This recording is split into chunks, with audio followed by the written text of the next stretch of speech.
রথযাত্রার পরেই পূর্ণিমা তিথিতে গুরু পূর্ণিমা মহা উৎসব হয় যুগ যুগ ধরে।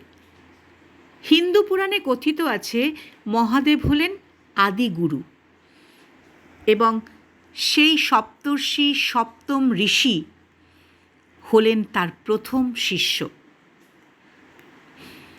অত্রি, বশিষ্ঠ, পুলহ, অঙ্গিরা, পুলস্থত, মরীচি, কেতু এই ঋষিদের শিব বাবা মহাজ্ঞান প্রদান করেন।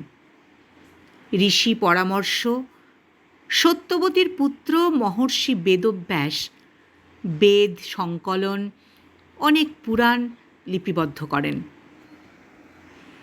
মহাভারত ওই দিনেই রচিত হয়। অনেকে একে ব্যাস পূর্ণিমাও বলেন।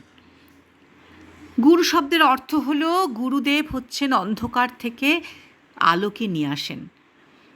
গুরু ব্রহ্মা, গুরু বিষ্ণু, গুরু মহেশ্বর গুরুই নেয় অন্ধকার থেকে পথের নতুন উজ্জ্বল আলোয়।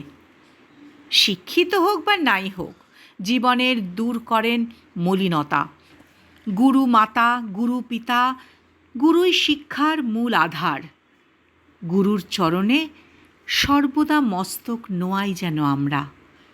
গুরুর চরণে সর্বদা মস্তক নোয়াই যেন আমরা।